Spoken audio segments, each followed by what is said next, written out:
آقا کریم نبی کریم صلی اللہ تعالی علیہ وآلہ وسلم کے پاس ایک نشست میں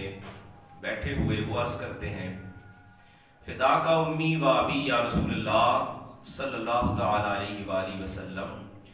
اسلام لانے سے پہلے، ایمان قبول کرنے سے پہلے بہت سارے یہود جو ہیں، جو مال و دولت والے ہیں، جو معاشرے میں ایک عزت اور شہرت رکھتے ہیں، ان کے ساتھ میرے اچھے دوستانہ تعلقات تھے اور وہ مجھے معاشرے میں، ماحول میں بڑا وہ جو دوستانہ تعلق ہے ان سے فائدے حاصل ہوتے تھے، لیکن میں نے ایمان لانے کے بعد ان سے اپنا تعلق، اپنی جو دوستی ہے وہ ختم کر دی ہے، اور اس میں کوئی اور وجہ نہیں ہے، صرف ایک ہی وجہ ہے کہ میں اب نبی آخر الزمان، امام الانبیاء، خاتم الانبیاء صلی اللہ تعالی علیہ وآلہ وسلم پر ایمان لے آیا ہوں، لہٰذا میں نے ان کے ساتھ اپنا وہ سارا جو دوستی کا تعلق ہے وہ میں نے ختم کر دیا ہے۔ اسی موقع پر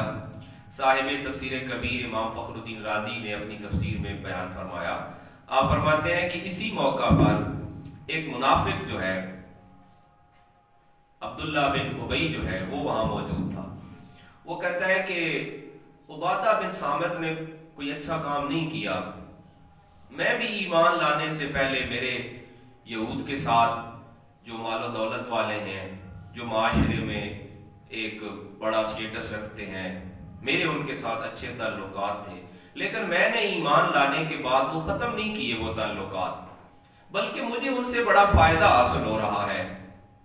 لہٰذا میں نے وہ تعلقات قائم رکھے ہوئے۔ اب صاحب تفسیر روح المعانی علامہ سید محمود آلوسی رحمۃ اللہ علیہ اور تفسیر کبیر امام فخر الدین رازی رحمۃ اللہ علیہ فرماتے ہیں کہ اس موقع پر یہ آیت مبارکہ نازل ہوئی کہ اے ایمان والو، یہود اور نصارہ سے ہرگز تمہاری دوستی نہیں ہونی چاہیے، وہ آپس میں ایک دوسرے کے دوست ہو سکتے ہیں، اور اگر تم میں سے کوئی ان کے ساتھ دوستی رکھتا ہے تو وہ پھر انہی میں سے ہے، بے شک اللہ جو ہے ظالم قوم کو ہدایت نہیں دیتا ہے۔ اس پر دیگر جو مفسرین کرام ہیں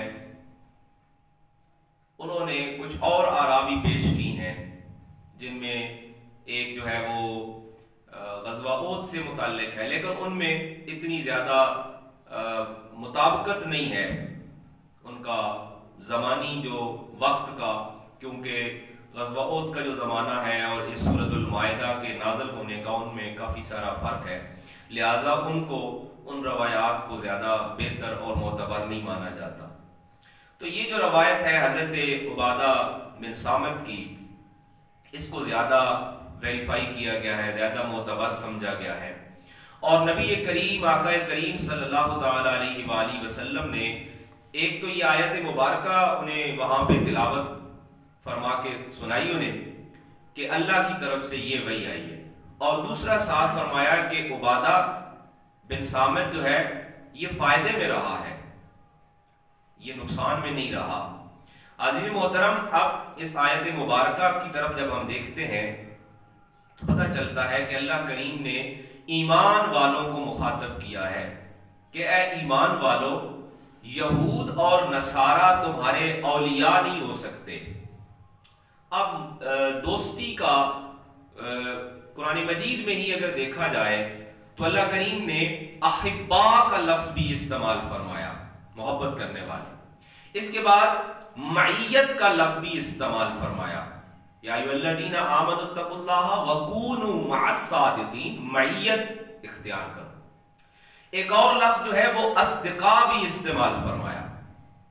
اولیاء کے استعمال کرنے کی وجہ کیا ہے کہ اولیاء، ولی ہونا یہ کئی معنوں میں ہے، ولی بمعنی مددگار بھی ہے،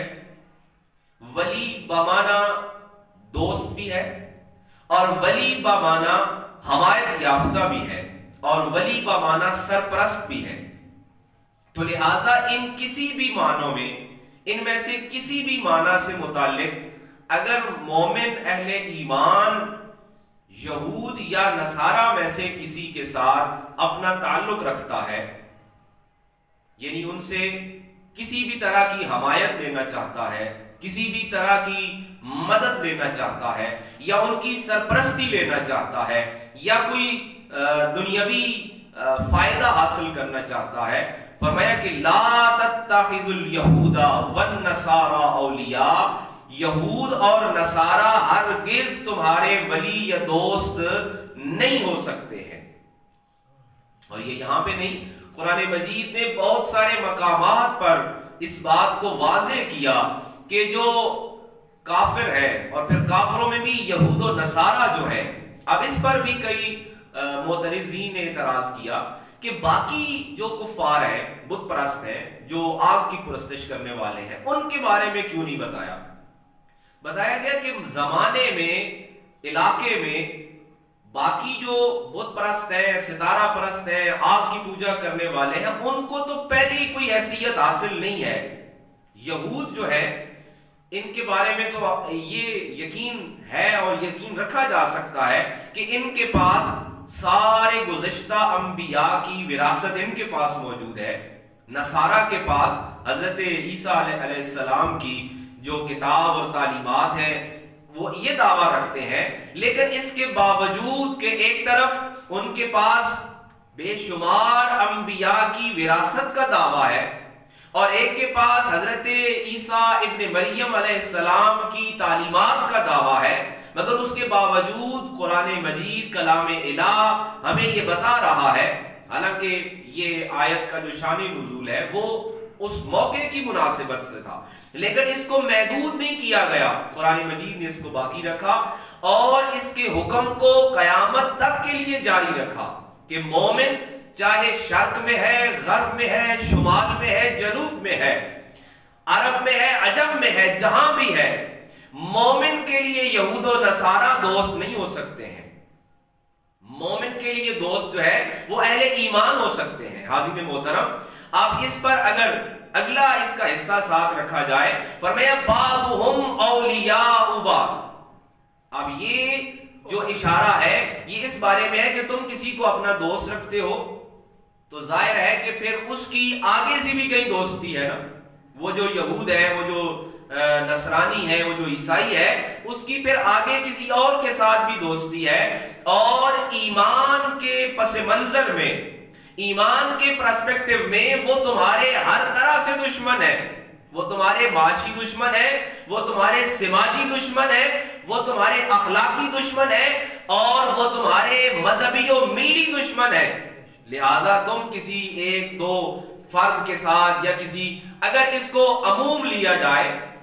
ملت کے اعتبار سے لیا جائے، تو کوئی سٹیٹ، کوئی ریاست، کوئی ملک یہ کہے کہ نہیں، عیسائیوں میں سے، یہودیوں میں سے، نصرانیوں میں سے کوئی ایک دو تو ہمارے دوست ہو سکتے ہیں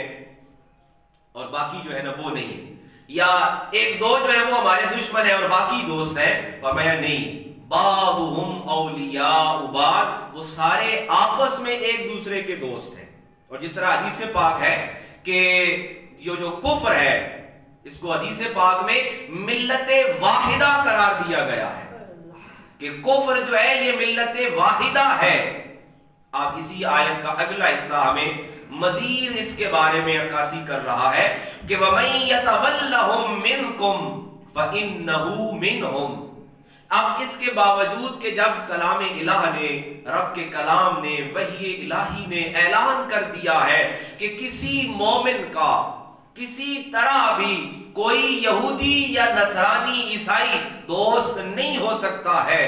اب اس کے بعد بھی وَمَن يَتَوَلَّهُم، اگر کوئی یہ اختیار کرتا ہے کہ ان میں سے کسی ایک کو کہتا ہے کہ نہیں، اس سے مجھے بڑا فائدہ حاصل ہونے والا ہے، اس سے مجھے جو ہے نا معاشرے میں کوئی مفاد حاصل ہونے والا ہے، کاروباری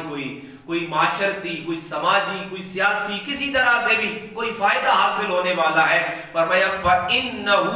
مِنْهُمْ، پس بے شک وہ پھر انہی میں سے ہے۔ اس کے بعد وہ ملت اسلام کا دعویٰ نہیں کر سکتا ہے۔ حاضرین محترم، یہی آیت کا جو حصہ ہے یہ ہمیں بتا رہا ہے کہ مسلمانوں کے مجموعی زوال کا سبب کیا ہے۔ مسلمانوں کے مجموعی تباہی کا اور بربادی کا سبب کیا ہے کہ آج مسلمانوں کے جو حکمران ہیں اللہ ماشاءاللہ کوئی ایک آدھ کوئی ان میں سے بچا ہوا ہو، وگرنہ حالت ہماری یہ ہے کہ ہم آپس میں ایک دوسرے کے دشمن ہیں، علاقائی حوالوں سے اور لسانی زبانی اعتبار سے، کہ کوئی کہتا ہے کہ میں فارسی بولنے والا ہوں لہٰذا عربی بولنے والا میرا دوست نہیں ہو سکتا، اور کسی کا یہ دعویٰ ہے کہ میں عربی ہوں لہٰذا کوئی اجمی میرا دوست نہیں ہو سکتا۔ لیکن کفر جو ہے وہ ایک ملت ہے، اور مسلمان جو ہے وہ پارا پارا ہو چکا ہے، وہ ریزہ ریزہ ہو چکا ہے۔ اور یہی بات سرکار دو عالم نور مجسم شفیع معظم سیدنا محمد مصطفیٰ کریم صلی اللہ تعالی علیہ وآلہ وسلم نے غزوہ احد کے اپنے آخری دورہ کے موقع پر ارشاد فرمائی تھی کہ فرمایا کہ مجھے اس بات کا ڈر نہیں ہے کہ اب میرے بعد میری امت جو ہے یہ شرک کا شکار ہوگی۔ غزوہ احد کے جو شہداء ہیں سرکار دو عالم صلی اللہ تعالی علیہ وآلہ وسلم ان کی زیارت کے لیے تشریف لے گئے، ان کی قبور کی زیارت کے لیے، اور وہاں جو اہل ایمان جمع ہوئے، اب اس کو نام عرش کا دیا جائے یا ان کی یاد کا دیا جائے یا ان کے ذکر کا دیا جائے، جو نام دیا جائے، سرکار دو عالم نے وہاں ایک مختصر خطاب فرمایا، احادیث کی کتب میں وہ موجود ہے۔ سرکار دو عالم فرماتے ہیں کہ مجھے اپنے بعد اپنی امت سے شرک کا ڈر نہیں ہے، خطرہ ہے تو ایک کہ مسلمان جو ہے دنیا پرستی کا، دنیا طلبی کا، دنیا کا شکار ہو جائے گا۔ دیگر حدیث مبارکہ بھی اس بات پر گواہ ہے کہ سرکار دو عالم نے فرمایا کہ مومن کو سب سے زیادہ خطرہ مومن سے ہو سکتا ہے۔ آج تک تاریخ بھی اس بات کی گواہ ہے کہ مسلمانوں کو اغیار نے، غیروں نے نقصان نہیں پہنچایا ہے، نہیں پہنچا سکے ہیں، اور انہوں نے پھر کیا ہیلا کیا ہے کہ مسلمانوں کے اندر جو تفرق ہے، مسلمانوں کے اندر جو تفرقہ بازی ہے، مسلمانوں کے اندر جو فرقہ واریت ہے، اس کو پھر ایسی آگ لگائی ہے، ایسی آگ لگائی گئی ہے کہ آج آپ دیکھ سکتے ہیں، حالات حاضرہ ہمارے سامنے ہے کہ کسی بھی مسلمان ملک کا آپ اٹھا کے دیکھ لیجئے احوال کہ کہیں بھی امن نہیں ہے، سکون نہیں ہے۔ کیا وجہ ہے کہ مسلمان جو ہے وہ ریزہ ریزہ ہے، وہ پارا پارا ہے، وہ ہر طرح کی تفریق کا شکار ہے۔ سبب کیا ہے کہ ایک پہلی بات تو یہ کہ ہم نے یہود و نصارہ کو اپنا ولی بنا لیا ہے، اپنا مددگار بنا لیا ہے، اپنا سرپرست بنا لیا ہے، اور ہم ان کی حمایت کرنے اور حمایت لینے کے لیے آمادہ ہیں۔ ہر مسلمان ریاست جو ہے، مسلمان ملک جو ہے، اللہ ماشاءاللہ کوئی ایک آدھ بچا ہوا ہو تو، وگرنہ ہماری حالت یہ ہے کہ ہمارے ایمان کا لیول اور ہمارے ایمان کی سطح اس قدر گر چکی ہے کہ ہم اپنے ایمان کا سودا غیروں کے ہاتھوں کر چکے ہیں، اور تھوڑے تھوڑے مفاد کے لیے آئے روز ہمیں پتہ چلتا ہے کہ کبھی فلسطین کے ساتھ، کبھی کشمیر کے ساتھ، کبھی افغانستان کے ساتھ، اور پھر اپنے معاشرے میں ہم جب دیکھتے ہیں تو ہمیں نظر آتا ہے کہ ہم کتنی طرح کی تفریقات کا شکار ہیں، اور یہ تفریقات آج ہمارے اس معاشرے میں جدید جو سہولتیں ہیں، فیسیلیٹیشن ہے، ان کے ساتھ اور بڑھ رہی ہے، بجائے اس کے کہ کفر نے اور اغیار نے، یہود و نصارہ نے اس جدید سہولیات سے، فیسیلیٹیشن سے اپنے آپ کو ڈیولپ کیا ہے، اپنے آپ کو زیادہ بہتر طریقے سے پیش کیا ہے، اور مسلمان نے کیا کیا کہ مسلمان ان کے ذریعے مزید زوال کا شکار ہوا۔ سبب کیا ہے کہ یہی جو قرآن نے ہمیں انتباہ دیا تھا، الرٹ جاری کیا تھا 14 صدیاں پہلے کہ خبردار کسی مومن کا کوئی یہودی یا نصرانی دوست نہیں ہو سکتا۔ آج ہمیں جو ہے اہل اللہ کی جو صحبت ہے، اہل اللہ کی جو معیت ہے، اور جو ولی اللہ ہے ان کی جو صحبت ہے، وہ تو ہمیں دشوار ہے، وہ تو ہمیں مشکل نظر آتی ہے، اور اس کے مقابلے پر ہمارے حکمران کیا اور ہم خود کیا، ہم یہود و نصارہ سے اپنی دوستی اور اپنی معیت اور اپنا جو تعلق ہے وہ غیروں سے جوڑنا چاہتے ہیں۔ اور پھر یہی سبب ہے کہ آج مسلمان نہ صرف تعلیمی میدان میں بلکہ سیاسی و سماجی اور ٹیکنالوجی کے میدان میں ہر جگہ قرآن مجید نے پھر بتا دیا ان اللہ لا یہدی القوم الظالمین ومن یتولہم منکم فانہ منہم، کہ باوجود اس کے کہ کلام الہ تمہیں انتباہ جاری کر رہا ہے، متنبع کر رہا ہے، تمہیں خبردار کر رہا ہے کہ کوئی یہودی تمہارا کسی بھی طرح سے کسی میدان میں دوست نہیں ہو سکتا ہے، اور اگر اس کے باوجود بھی تم اس پر بضد ہو، مومن ہونے کے باوجود کہ تم یہودیوں کو نصرانیوں کو اپنا دوست بنانا چاہتے ہو، تو پھر یہ یاد رکھو کہ قرآن مجید نے فیصلہ بھی ساتھ ہی دے دیا ہے کہ وَمَن يَتَوَلَّهُم مِّنكُمْ فَإِنَّهُ مِنْهُمْ، کہ باوجود اس کے کہ قرآن نے خبردار کیا ہے کہ کوئی دوست نہیں، پھر بھی اگر دوست بناتے ہو تو یاد رکھو کہ پھر تم انہی میں سے ہو۔ ہمارے نام تو وہی رہے، ہمارے شجرے تو وہی رہے، ہمارے نسب تو وہی رہے، مگر ہوا کیا کہ اغیار نے، وہ برٹش ٹائم کا ایک واقعہ بتایا جاتا ہے کہ جب برِ صغیر میں انگریزوں نے عیسائی مشنریز کو عام کیا نا، تو مسلمان ان کے پاس چلے گئے، کچھ نوجوان تھے، جذباتی تھے، مسلمان کیونکہ جذباتی ہوتا ہے اور ہمیشہ اس کے جذبات کے ساتھ کھیلا جاتا ہے، مسلمان جا کے انہیں کہتے ہیں بھئی تم نے بڑا کام کیا ہے، پیسہ لگایا ہے، بلڈنگیں بنائی ہیں، اور بڑا تم جو ہے نا سکولوں کے ذریعے تم کہہ رہے ہو کہ ہم عیسائیت کو فروغ دیں گے، کون سا تم نے عیسائی کر لیا ہے؟ اس نے کہا مجھے ایک بات کا جواب دو، مسلمانوں میں سے مسلمان رہا کون ہے؟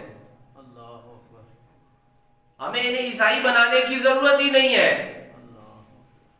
ہمیں انہیں عیسائی بنانے کی ضرورت نہیں۔ یہ بات تو کوئی 100 سال پہلے یا 200 سال پہلے اس نے کہی ہوگی، اور آج آپ اندازہ کر سکتے ہیں کہ ہمیں انہیں اپنے طرف لے جانے کی زیادہ ضرورت ہی نہیں ہے، انہیں پتا ہے کہ یہ اپنے ایمان میں اتنے ہی کمزور ہو چکے ہیں کہ اب یہ ادھر رہیں یا ادھر رہیں یہ برابر ہی ہیں۔ تو لہٰذا حاضرین محترم، قرآن مجید کی یہ آیات ہمیں یہ اپنا سبق یاد دلا رہی ہیں کہ مسلمانوں کا ولی، اور یہ بھی یاد رکھیے کہ اللہ نے اہل ایمان کو اسی طرح چھوڑ نہیں دیا،